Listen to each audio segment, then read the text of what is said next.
문재인 대통령이 오늘 대장동 개발 비리 의혹과 관련해 검찰과 경찰은 적극 협력해서 신속하고 철저한 수사로 실체적 진실을 조속히 규명하는 데 총력을 기울여달라 이렇게 말했습니다.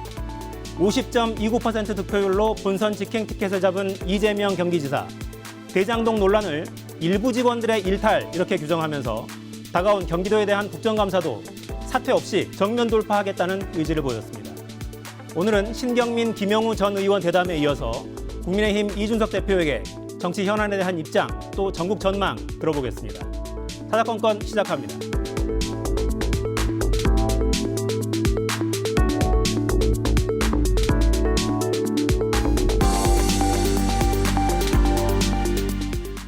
네, 먼저 여의도 사사건건 시간입니다. 신경민, 김영우 전 의원과 함께하겠습니다. 어서 오십시오. 네, 반갑습니다. 자, 먼저 발언을 좀 듣고 시작할까요? 이재명 후보 회견이 오전에 있었죠? 핵심 내용 듣고 시작하겠습니다. 원래 계획대로 경기도 국감을 정상적으로 수감하겠습니다.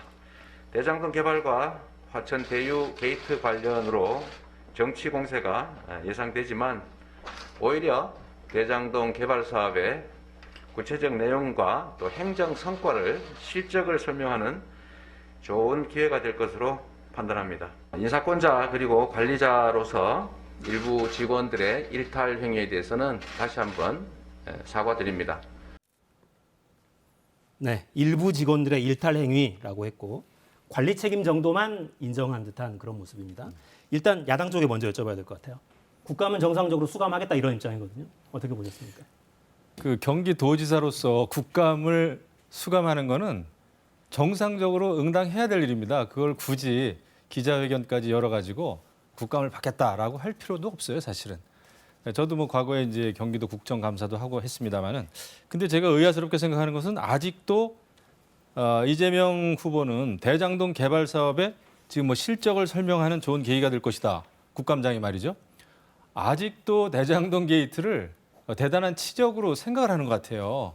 근데 유동규 씨가 뇌물죄 또 배임죄 이런 걸로 지금 구속영장이 다 집행이 됐는데도 불구하고 아직도 치적으로 생각한다는 것은 글쎄요, 그 어느 나라 대통령 후보인지 정말 의아스럽습니다. 네. 저는 국정감사에서 많은 게 밝혀지기는 어렵습니다. 현실적으로 우리 신경민 의원님께서도 국정감사 많이 해봤습니다만은 정치적인 공방으로 흐를 가능성이 큰데 결국 중요한 것은 실체적인 진실. 오늘 뭐 대통령께서도 그런 말씀을 하셨더군요. 신속하고 철저한 수사, 실체적 진실을 규명해달라고 했는데 이게 진심이기를 바라고요. 그러기 위해서는 제대로 수사를 해야 되는데 지금 검찰의 수사 의지가 있는지 저는 강한 의구심을 가지고 있습니다. 네, 신 의원님 어떻게 보셨습니까? 다음 주에 지금 행안위하고 국토위죠? 네. 두 개가 열릴 텐데 다음 주에 다 열린다고 제가 그렇게 알고 있어요. 글쎄 국감에서 사실 뭐 엄청난 얘기가 나오기는 어렵고요. 아마 뭐 난장판이 될 가능성이 높고 9월 13일 날 조선일보 보도가 있었고 9월 14일에 이재명 지사가 국회에 와가지고 기자회견을 했거든요. 거기서 이제 당군 이래 최대 치적이다라는 얘기를 했고 그 스탠스를 쭉 이어가다가 또 덜커덕 걸린 게 이제 유동규 수사에서 덜커덕 걸리니까 이제 말을 바꾸면서 9월, 10월이 지나왔기 때문에 그 연장선상에서 보면 대단한 격론이 벌어질 겁니다. 그래서 이 국감은 아마 국민들 눈에 보기에 그렇게 만족스러운 국감은 안 될 것으로 보이네요. 네, 그러니까 민주당 지도부에서는 심지어 초선 의원한테 이렇게 아마 몰릴 수도 있을 텐데 질의에 따라서는 그런 모습을 노출하는 것 자체가 좀 불필요하지 않느냐 이런 입장도 전달을 했다고 하는데 일단 이재명 지사는 정면 돌파하겠다 이렇게 밝혔습니다. 청와대 입장도 오전에 나왔는데 네. 이건 좀 어떻게 보셨어요? 그러니까 검찰과 경찰이 협력해서 빠르게 수사해서 진실을 규명하는 데 총력을 기울여달라. 좀 만시지탄이 있지만 청와대로서는 망설임 끝에 이제 이런 결론을 내린 거죠. 며칠 전에 나왔던 엄중하게 지켜보고 있겠다라는 것보다는 한 걸음 훨씬 진전된 것이긴 한데요. 지금 대선 국면의 청와대는 대개는 입이 없습니다. 그것이 지금까지의 상례였고 또 예의였고 정치적인 어떤 기본적인 스탠스였는데 이번에는 좀 다른 것 같아요. 이 대장동 건이라는 것이 이재명 지사의 말을 표현을 빌리자면 단군 이래의 최대 사건이 될 가능성이 있기 때문에 그리고 지금 등장하는 인물들이 굉장히 많고 다채로운 데다가 급수가 굉장히 높거든요. 돈 단위도 이제 억은 돈도 아닙니다. 되게 10억, 100억, 1000억 뭐 이래가지고 이 사건을 청와대가 대선 국면이니까 상례대로 조용히 지켜만 보자 이렇게 하기에는 이미 좀 많이 지나온 것 같습니다. 그래서 청와대의 이 얘기는 만시지탄임에도 불구하고 적절한 스탠스라고 보입니다. 네. 그러니까 여러 해석들이 나오는데 상황의 엄중함을 지켜보고 있다가 이제는 수사를 통해 실체적 진실을 규명하라 이렇게 지시를 했어요. 근데 주체는 검찰과 경찰로 적시했습니다. 그러니까 특검이나 뭐 합수본 이런 건 언급이 없었고 이 부분은 또 어떻게 좀 보시는지? 정말 그 신속하고 철저한 수사를 지시를 했는데 정말 벌써 대장동 게이트가 터진 지 벌써 며칠이 지났습니까? 이제 와서 이제 이런 의사를 밝혔는데 아까 말씀드렸습니다만 지금의 검찰은 수사 의지가 아주 빈약합니다. 허약합니다. 유동규 씨를 압수수색하러 간 현장에서 뭐 2시간, 3시간 면담을 했다고 하면서도 검찰 말이죠. 유동규 씨가 던졌다고 하는 그 휴대폰을 검찰은 찾지도 못했습니다. 결국은 경찰이 회수를 했다고 그러죠. 과연 이 사건의 진실을 밝히고 싶은 건지 아니면 시간만 끌겠다는 건지 정말 그 검찰의 수사 의지를 의심하지 않을 수 없고요. 정말 걱정입니다. 지금 이재명 후보가 지금으로서는 민주당의 최종적인 당의 그 대통령 후보가 됐는데 어떤 변수가 또 있을지 모르겠으나 이런 상황에서 대장동 게이트 수사가 계속 진행될수록 새로운 뉴스가 지금 계속 터져 나오고 있단 말이죠. 정말 등장인물이 많아요. 이거 삼국지를 읽는 듯한데 삼국지도 뭐 결국은 땅 뺏기고 이 대장동 게이트도 결국은 소수가 땅 뺏게 하는 거 아닙니까? 거의 비슷한 사건이다 생각을 하는데 정말 그 청와대 말대로 대통령 말대로 실체적 진실이 규명될 수 있을지. 근데 문제는 대장동 게이트의 수사가 어쨌거나 계속 진행되면서 이재명 후보의 지지율이 하락하면 하락할수록 민주당은 굉장한 딜레마에 빠질 수밖에 없다. 만에 하나 정말 지지율이 크게 하락한다면 후보 교체론 얘기도 나오지 말라는 법은 없죠. 제가 뭐 예측하기 힘들겠습니다만은 과거에도 2002년도에 노무현 후보가 지지율이 굉장히 떨어지니까 후보 교체론이 고개를 들었거든요. 이런 상황에서 굉장히 정말 그 민주당의 대처가 어떻게 진행이 될지 좀 주목해 봐야 될 것 같습니다. 후단협이 나오면 민주당 계열에서는 거의 악몽에 가까운 사건인데 그렇게까지 갈지 어떨지 모르겠네요. 일단 최근 있었던 민주당 상황 사진 준비되어 있는 게 있죠. 그걸 먼저 좀 볼까요? 네, 그러니까 왼쪽은 오늘 있었던 사진이에요.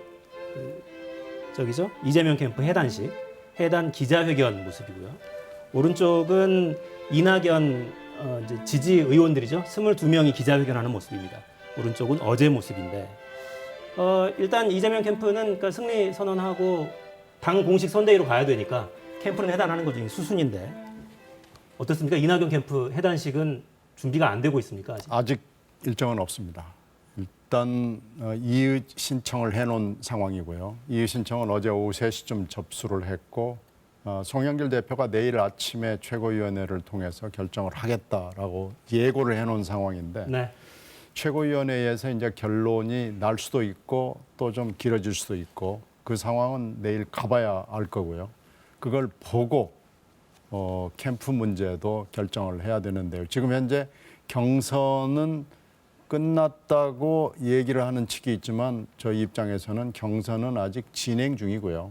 경선이 완전히 끝나려면 결선 투표 여부 그리고 결선 투표가 진행된다면 결선 투표 때까지 봐야 되지 않느냐라는 게 저희들의 입장입니다. 그러니까 이상민 선대위원장이 후보 선출 확정 발표가 있었는데 그럼에도 불구하고 아직 확정된 건 아니다. 글쎄 좀 이따 얘기를 하겠지만 무효표 처리 문제에 대해서는 이낙연 캠프는 심각한 이론을 가지고 있는 거예요. 그 이론을 9월 달 중순부터 계속 주장을 해왔는데 선관위를 포함해서 당의 지도부가 이걸 귀를 기울이지 않고 엉뚱한 얘기를 계속 해온 겁니다. 그래서 이 부분에 대해서 이제는 이런 상황을 그 당시에는 물론 예상을 못했습니다. 0.29%라는 거 불과 4천여 표인데 이런 상황을 예상을 못한 상황에서 이런 상황이 올 수도 있으니까 제대로 무효표 처리 문제 원칙을 세워달라고 얘기를 했는데 지도부와 선관위가 귀를 기울이지 않은 겁니다. 네. 그러니까 내일 일단 최고위원 회의가 오전에 진행이 될 네. 거고 그 이후에는 고문단과 아마 오찬도 진행될 네, 오찬이 계획으로 있겠죠. 알고 있는데요. 거기에 혹시 이낙연 후보는 참석을 할 예정인지요? 참석 안 한다고 통보했습니다. 안 하는 걸로? 네. 알겠습니다. 일단 결과를 지켜보고 입장을 낼 것 같은데 일단 지금 상황은 좀 어떻게 보고 계세요? 이거 좀 말씀드리기 어려워요. 근데 저는 뭐 상식적으로 이낙연 후보 측이 좀 억울한 점이 없지 않아 있다고 봅니다. 문제 제기를 쭉 해왔었고 더더군다나 정세균 후보, 김두관 후보가 공식적으로 사퇴하기 전에 투표한 분들, 그분들의 표가 그냥 무조건 무효 처리다. 이런 거 아닙니까? 지금 당 지도부 얘기는. 글쎄요. 저는 그냥 상식적인 대의민주주의 또 선거라고 하는 민주주의의 기본 원칙을 생각해 볼 때 후보가 투표하지 않은 상태에서 투표했던 그 분들의 그 투표권, 권리, 그건 어떻게 되는 건지 말이죠. 그거를 전부 좀 무효 처리했다는 거 아닙니까? 그래서 미리 예측을 당 지도부에서 못했다면 그거는 정말 무심한 거고 무능한 것이고요. 철저하게 대비를 했어야죠. 그런데 그렇다고 해서 지금 이 결과를 놓고 번복을 한다는 것도 당으로서는 엄청난 리스크가 있겠죠. 그래서 저는 경선 과정에서 민주당이 계속 원팀 정신을 강조해 왔지만 결과적으로 이거 원팀은 이루어지기 어렵게 됐다. 굉장히 갈등으로 가지 않겠나라는 생각이 좀 드네요. 네, 원팀이 어려워진 것 아니냐. 이런 경선 결과가 계속 뜨거운데요. 입장들, 주요 발언들 듣고 계속 이어가겠습니다. 동지들이 계셔서 우리 민주당이 더 커졌습니다. 더 단단해졌습니다. 이재명 정부 창출의 동지로 끝까지 함께하겠습니다. 정리된 마음은 정리된 대로 여러분께 말씀드리겠습니다.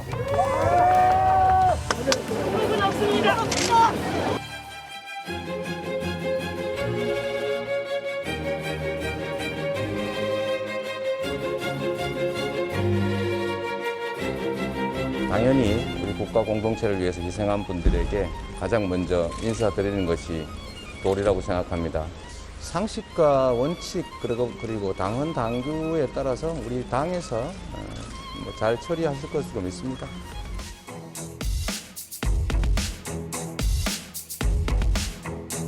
대장동이라는 결정적인 문제가 또 있습니다. 예.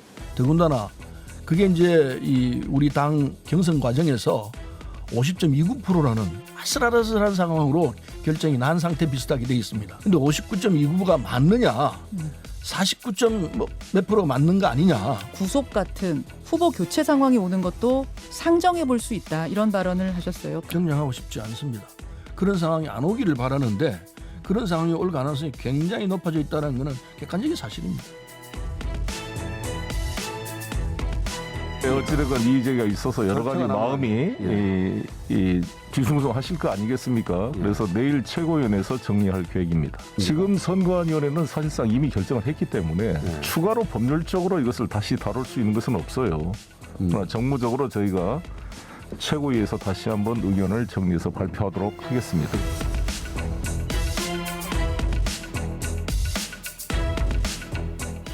네, 그러니까 입장차가 분명하죠. 서른 선대위원장은 결정이 난 상태 비슷하게 돼 있다라고 표현을 했습니다. 그러니까 아직 결론이 나지 않았다는 얘기예요. 근데 송영길 대표는 법률적으로 다시 다룰 수 있는 방법은 없다. 다만 정무적으로 한번 검토해 보겠다 이렇게 이야기를 하고 있습니다. 입장차가 아주 거리가 좀 멀어 보이죠. 무효표 해석이 잘못됐다는 건데 네. 어떤 주장인지 좀 정리를 해주시죠. 그러니까 대선, 경선, 결선 투표제가 도입된 것은 2012년입니다. 그리고 그 이후에 2012년과 2017년이 있고 이번이 세 번째인데 이렇게 치열한 경우는 또 처음이죠. 그런데 이제 그 사이에 뭐 2000년대 초에도 보니까 중간에 후보가 사퇴할 경우에 무효 처리를 했더라고요. 그러니까 이게 그러니까 이제 옛날에도 했지 않냐라고 주장을 하는데 후보가 사퇴하거나 사망하거나 다치거나 이런 상황이 생길 수가 있죠. 투표가 끝난 뒤에. 근데 이 경우에 우리 공직선거법은 투표가 이미 던져지면은 유효로 인정합니다. 그래서 가령 국회의원 선거를 예를 들면 6시, 오후 6시에 투표가 끝나고 국회의원 당선자 확정을 하는 새벽 한 2, 3시 정도까지의 사이에 한 8시간, 9시간 그 차이가 있잖아요.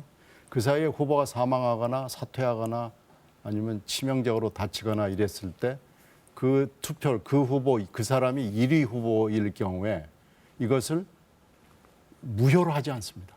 그것을 유효로 놓고 그러면 2위가 된 사람을 당선자로 하지 않습니다. 사망을 한 경우에도.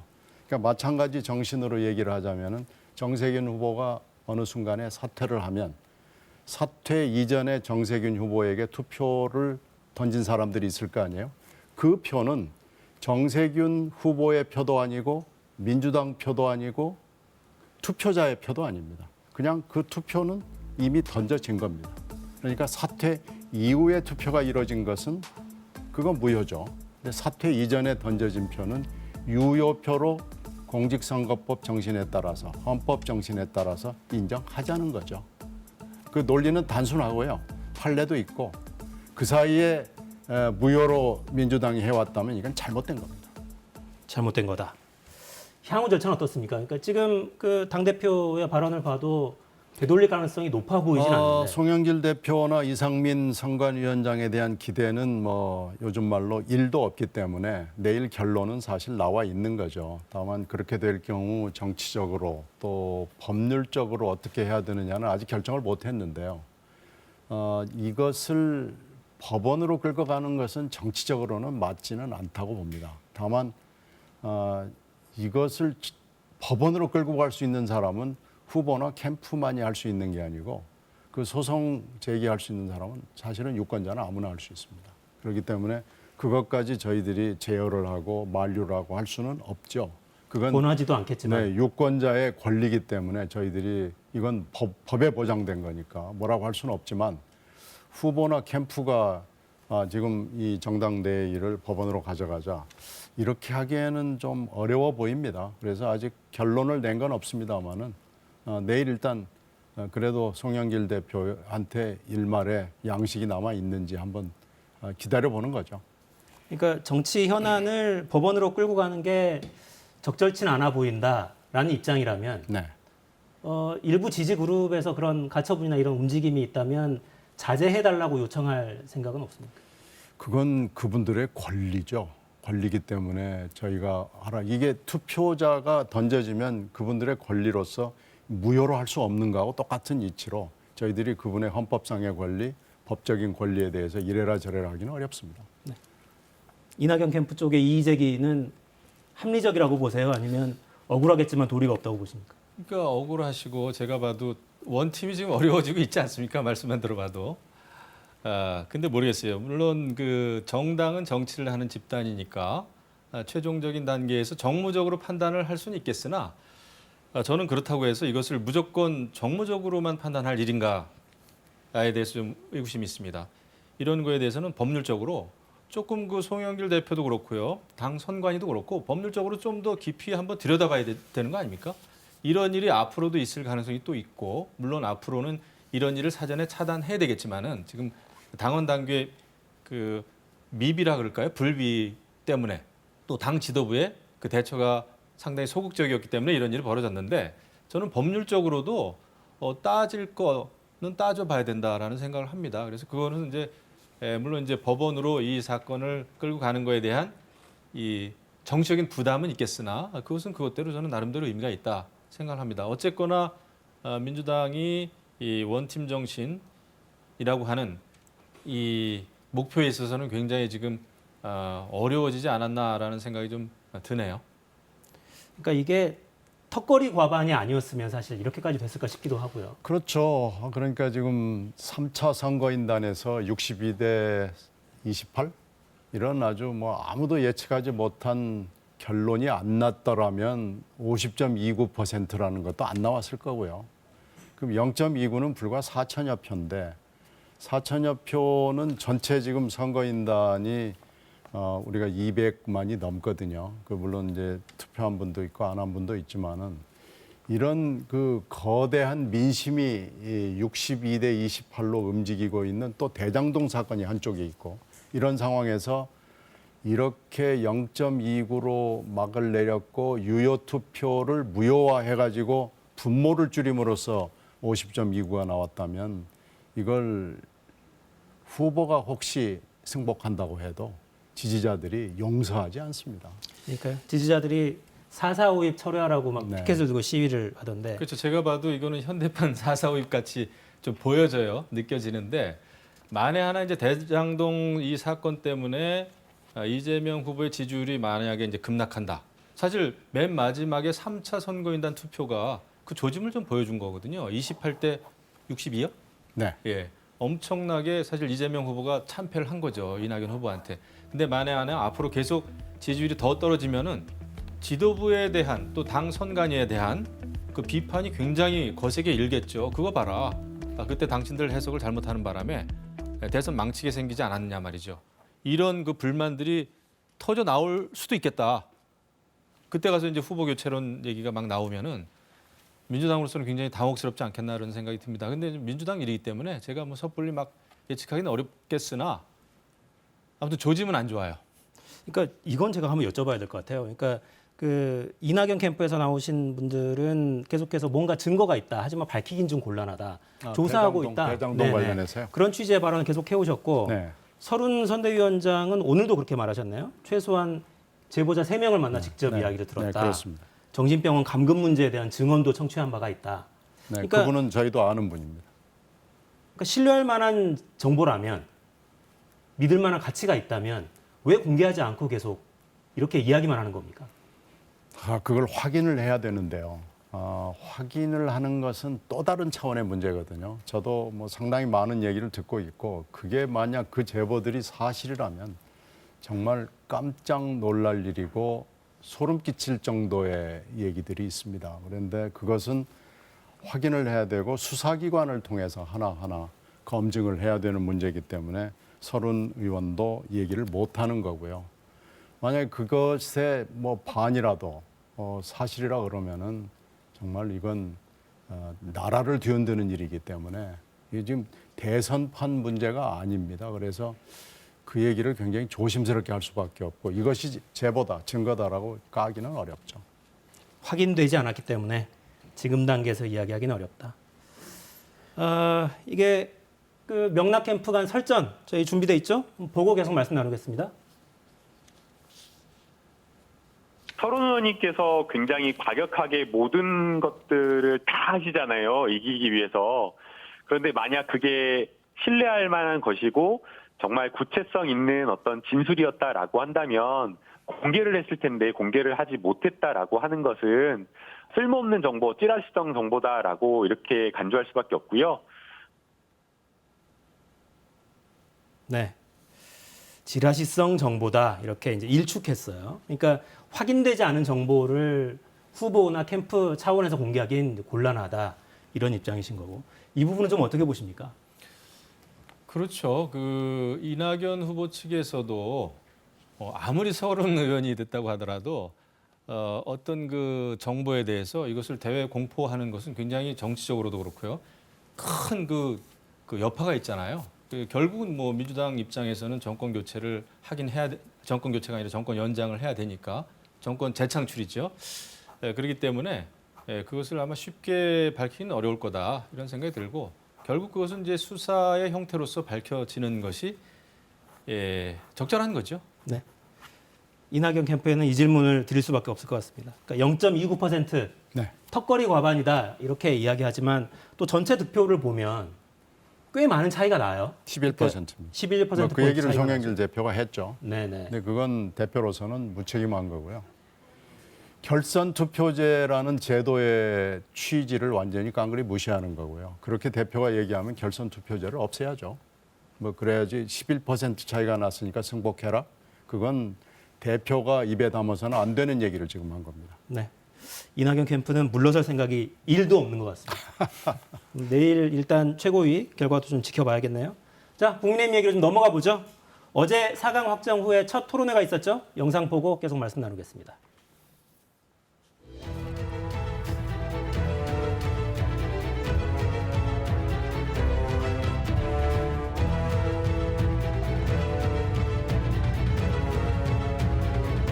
우리 국민의 당장의 삶을 위협하는 또 다른 대량 살상 무기, 이재명 무기가 지금 대장동 로켓 발사대에 지금 막 장착이 되고 있는 중입니다. 지금쯤 구속 수사되어야 할 사람이 민주당의 집권 여당의 후보가 되었습니다. 대장동 비리 사건의 주범인 이재명 후보가 민주당 후보가 되었습니다. 그렇다면 더더욱 깨끗한 홍준표만이 이재명을 잡을 수 있을 겁니다. 우리 홍준표 후보님께 긴장이 됩니다. 아니 아주 굉장히 그 평이한 공격성이 아니고 정법이라는 사람이 이런 말을 해요. 내 손바닥이 빨간 이유가 손바닥에서 에너지가 나가기 때문이고 이 사람하고 우리 윤석열 후보는 어떻게 알게 됐습니까? 지금 말씀하시는 거는 제가 믿을 거라고 생각하시고 아니 정법을 만나셨죠? 부인하고 네. 같이 만나셨습니까? 그렇습니다. 박근혜 정부 국정농단 사건 수사할 때 이것도 이 사람이 조언을 했습니까? 그러면 명예훼손으로 고발해야 되는 거 아닙니까? 그걸 재미로도 볼 수 있는 거지 그게 제 의사결정. 아니 직접 만나셨으니까 하는 말이죠. 아니 만날 수도 있는 거 아닙니까? 도이치모터 사건의 네. 부인의 주가 조작 네. 지금 없다고 믿고 계시는데 네. 이게 만약 드러나면 어떻게 하실 겁니까? 그럴 리가 없고 예. 이 사람들이 저의 정치 예. 그 행로를 방해하기 위해서 예. 지금 이걸 만들어내려고 1년 알겠습니다. 6개월째 특수부동을 아니 해서 그러니까 하는데 박영수 특검하고 우리 윤석열 수사팀장이 적폐 수사하는 거는 다 잘한 거고 예? 지금 이 문재인 검찰이 예? 지금 네. 윤석열 후보의 부인이나 장모 주가 조작 사건이나 네. 배임 사건 이런 거를 수사하는 거는 계속 지금 정치적 수사라고 이런 전례가 그러시는데 없죠. 여기에서 참 그런 비방성 이런 논의가 오간 거에 대해서는 참 유감스럽게 생각합니다만 더욱 네. 건설적인 논의를 하도록 그렇게 하겠습니다. 네, 그러니까 저 질의와 답변들이 적절한지는 모르겠는데 시선을 끌긴 하는 것 같습니다. 네, 저도 어제 재밌게 봤어요. 그리고 이제 어제 포함해서 앞으로 10번, 어제 포함해서 모두 10번의 토론회를 한다고 하는데 굉장히 흥미진진합니다. 그리고 이제 원희룡 후보 같은 경우에 특히 이번에 대장동 게이트를 그 본인이 이제 유튜브에 나와가지고 분석을 했더라고요. 일타 강사. 네, 일타 강사. 근데 저도 그거 한 2편 봤는데 진짜 잘하더라고요. 그래가지고 굉장히 감동을 받았는데 어쨌거나 이번에 대장동 게이트에 얽혀 있는 이재명 민주당 후보에 대해서 많은 후보들이 이제 공격을 할 겁니다. 특히 원희룡 후보는 준비를 단단히 한 것 같고요. 어제 토론해 보니까 적절하게 그 지역 순회하면서 정책 토론도 했고 그다음에 또 본선에 대비해서 이재명 후보에 대한 여러 가지 그 준비된 발언, 토론들을 하더군요. 8명 나올 때보다는 훨씬 더 재밌고 좀 이렇게 변별력이 생기더라고요. 보는 데 있어서. 그래서 앞으로 토론 열심히 잘해주길 바랍니다. 상대당 토론회를 볼 정신은 없으실 것 같긴 한데. 저도 뭐 전부 다는 안 봤습니다만은 봤어요. 근데 원희룡 후보가 추가가 되면서 이제 토론의 질이라고 그럴까요? 토론의 그 수준은 좀 높아진 걸로 판단이 되고요. 유승민 후보가 아주 뭐 굉장히 공격적이더만요. 원래 유승민스럽지 않을 정도로 공격적인데 그것이 이제 어떤 영향을 줄지 잘 모르겠어요. 언젠가 한 번은 격돌이 벌어지지 않을까 하는 정도로 아슬아슬한 것을 여러 번 목도했습니다. 네. 이제 최재형 후보 오늘 캠프 해단식이 있었죠? 해단식을 또 합니까? 지난번에는 캠프 해체였구나. 해체식은 따로 없었으니까요. 지난번에는 뭐 9월 14일인가요? 14일 밤에 이제 1차적으로 캠프 해체가 됐고 오늘 이제 해단식을 한다는 소식이 있는데 저도 처음 들었습니다. 근데 여러 그 후보가 최재형 후보에 대해서 러브콜을 하는 모양이에요. 근데 이제 최재형 후보로서는 결국 나머지 세 후보 중에 한 사람을 선택을 할지 아니면 최종적으로 최종 후보가 선택되면 이제 다음에 이제 정권 교체를 위해서 그 후보를 도울지는 모르겠지만 나머지 후보 중에 한 사람을 선택한다는 것은 최 후보로서는 저는 쉽지 않다고 봐요. 그분의 성정상 굉장히 어려운 정치적인 판단이 될 텐데 그 할 수 있겠나 싶은데요. 성정상 곁에 지켜 오셨으니까요. 제가 될 수도 있죠, 물론. 네. 그 이제 낙선한 후보가 남은 후보 중에 한 명을 선택해서 지지 의사를 표명한다. 네. 이게 경선 과정에서 도움이 얼마나 될까요? 뭐 안 되는 건 아니지만 결정적이진 또 않죠. 그렇다고 해서 유권자들이 다 그 후보가 지정하는 다른 후보로 넘어간다고 보장은 할 수 없으니까요. 근데 이제 뭐 한 표가 아쉬운 입장에서는 그걸 구하려고 노력을 하죠. 그리고 이제 유불리도 있겠지만은 결국은 통합의 의미겠죠. 이제 최종적인 후보가 돼가지고 보수가 하나가 돼야 된다고 했을 때 다른 후보를 포용했다, 다 끌어안았다라고 하는 그 정치적인 그런 어떤 그 리더십이라 그럴까, 포용력이라 그럴까 그런 면에서 러브콜을 하는 걸 겁니다. 네. 일단 최재형 전 후보, 벌써 전 후보가 됐네요. 아직은 결정하지 못했다 이런 입장을 밝혔습니다. 네, 시간이 벌써 다 됐네요. 지금까지 김영우, 신경민 전 의원과 함께했습니다. 감사합니다. 네.